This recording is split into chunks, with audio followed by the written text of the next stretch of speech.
గారిని నేను రిక్వెస్ట్ చేస్తా ఉన్నాను. ఇది న్యాయమైన డిమాండ్, ధర్మమైన డిమాండ్. దీనికి సహకరించండి. ఎందుకంటే మీ మీద ఆధారపడి అలా కేంద్రంలో మంత్రివర్గం నడుస్తూ ఉంది. చంద్రబాబు నాయుడు గారు పెద్దలు అనుకుంటే ఒక్క నిమిషంలో మోడీ గారితో మాట్లాడి ఆర్డినెన్స్ ఇచ్చి ఈ వాళ్ళని మళ్ళీ తిరిగి తెలంగాణలో కలపవచ్చు. కాబట్టి వారిని రిక్వెస్ట్ చేస్తూ ఉన్నాను, ఖచ్చితంగా మీరు ఈ 5 గ్రామాలను తెలంగాణలో కలపడం కోసం సహకారం అందించాలి. అదేవిధంగా ఈ ముంపు గ్రామాల పర్యటన దీనికి సంబంధించిన తర్వాత ఇక్కడ నుండి అశ్వరావుపేటలో పెద్దవాగు ప్రాజెక్ట్కి వెళ్తా ఉన్నాం మేము. ఆ పెద్దవాగు ప్రాజెక్ట్ కూడా మనకు 3,000 ఎకరాలు తెలంగాణలో పారుతుంది, 13,000 ఎకరాలు ఆంధ్రాలో పారుతుంది. కానీ మొత్తం పారకానికి సంబంధించి మరి మొన్న కొట్టుకుపోయిన తర్వాత రిపేర్ చేయమంటే ఆంధ్ర గవర్నమెంట్ వాళ్ళ వాటా ఇవ్వకపోయేసరికి రిపేర్ కాకుండా పెద్దవాగు ప్రాజెక్ట్ అట్లానే ఆగిపోయి ఉంది.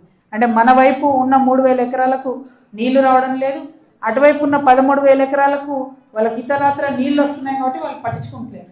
కాబట్టి ఈ జాయింట్ ఎంతో లేదు, 2 కోట్లు ఏమో అయితే రిపేర్ అవుతుంది. కానీ పంతానికి ఆ ప్రాజెక్ట్ ఆగింది. 3,000 ఎకరాలలో రైతులు ఇబ్బంది పడతా ఉన్నారు. కాబట్టి నెక్స్ట్ మేము అక్కడికి వెళ్ళి దాన్ని చూసి ప్రభుత్వాలు ఇద్దరిని కూడా డిమాండ్ చేయబోతా ఉన్నాం, రైతులకు మేలు చేయండి అని చెప్పి డిమాండ్ చేయబోతా ఉన్నాం.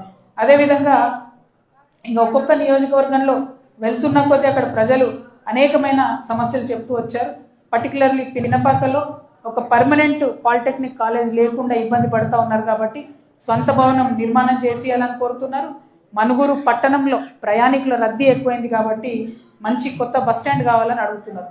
అట్లానే భద్రాచలంలో మరి ప్రసాద్ స్కీమ్ కింద ఒక 2,000 కోట్ల రూపాయలు పర్ణశాలను అభివృద్ధి చేయడానికి ఇచ్చినారు.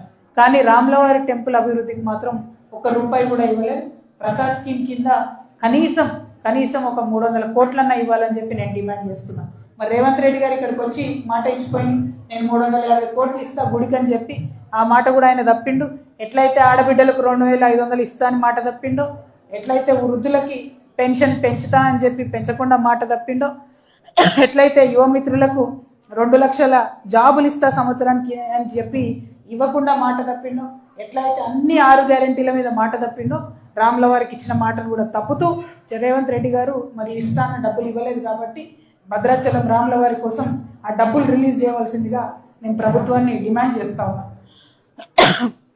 అట్లానే ఒడిస్సాలో మల్కాన్గిరి నుంచి భద్రాచలం మీదుగా పాండురంగపురం రైల్వే లైన్ పనులు పొడిగించే పనులు చేపట్టాలని చెప్పి డిమాండ్ చేస్తూ ఉన్నాం.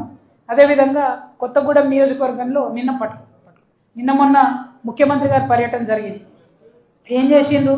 అంతకుముందే మన కొత్తగూడెం మైన్స్ కాలేజ్ ఉంది, కొత్తగూడెం స్కూల్ ఆఫ్ మైన్స్ అని, దాన్నే మార్చి ఎర్త్ సైన్సెస్ యూనివర్సిటీ పెడుతున్నామని చెప్పారు. సంతోషం, మంత్రులందరూ వచ్చారు, హెలికాప్టర్ ఎక్కలు టైం అయిపోతుందని చెప్పి 2 నిమిషాలు మాట్లాడారు అందరూ హడావుడిగా. ఇంత హడావుడిగా మాట్లాడి చేసింది ఏంటంటే ఉస్మానియా యూనివర్సిటీలో ఏమో 1000 కోట్లు ఇస్తామన్నారు, ఎర్త్ సైన్సెస్ యూనివర్సిటీకి 1 రూపాయి కూడా ఇవ్వలేదు. పెడతామని చెప్పారు. ఇదివరకు కూడా ఇట్లానే మోసం జరిగింది. ఇదివరకు